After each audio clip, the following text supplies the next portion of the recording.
పెళ్ళైనా పండగైనా వేడుక ఏదైనా పట్టుచీరల ప్రత్యేక వేదిక వారాహి సిల్క్స్.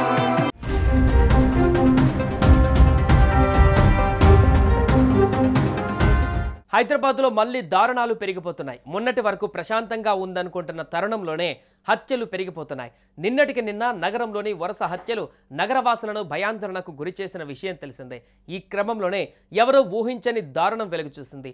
ఆడపిల్ల పుట్టిందని ఓ కసాయి తండ్రి ఆ పసికందు గొంతు కోసి హత్య చేశాడు. వినటానికి భయంకరంగా ఉన్న ఈ ఘోరమైన చర్య తాజాగా గోల్కొండ పోలీస్ స్టేషన్ పరిధిలో జరిగింది.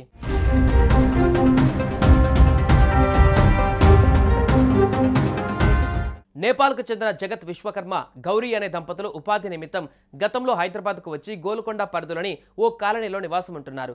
వీరికి ఓ కొడుకు, కూతురు సంతానం. జగత్ విశ్వకర్మ ఓ అపార్ట్మెంట్లో వాచ్మెన్గా పనిచేస్తూ జీవనం కొనసాగిస్తున్నాడు. అయితే ఇటీవల అనారోగ్య సమస్యలతో వీరి కుమారుడు మృతి చెందాడు. ఇదిలా ఉంటే 14 రోజుల క్రితం గౌరీకి ఆడపిల్ల జన్మించింది. ఆడపిల్ల పుట్టడాన్ని తండ్రి జగత్ విశ్వకర్మ జీర్ణించుకోలేకపోయాడు. ఎలాగైనా హత్య చేయాలని పథకం రచించాడు.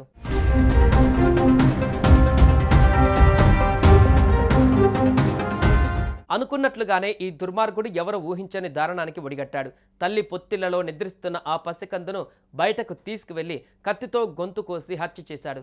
అనంతరం మృతదేహాన్ని గోనె సంచిలో చుట్టి చెత్త కుప్పలో పడేసి చేతులు దులుపుకున్నాడు.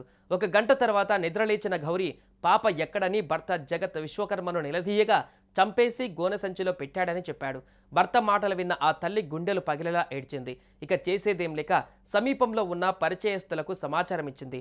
అనంతరం నిందితుడి భార్య గౌరీ ఫిర్యాదు మేరకు కేసు నమోదు చేసుకున్న పోలీసులు ఎట్టకెలకు జగత్ విశ్వకర్మని అదుపులోకి తీసుకున్నారు. పసిబిడ్డను హత్య చేసిన ఈ రాక్షసుడిని కఠినంగా శిక్షించాలంటూ స్థానికులు డిమాండ్ చేస్తున్నారు.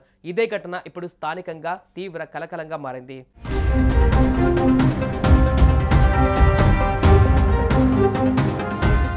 సుమన్ టీవీలో మీ పర్సనల్ అండ్ బిజినెస్ ప్రమోషన్స్ కోసం కింది నెంబర్కి కాంటాక్ట్ చేయండి.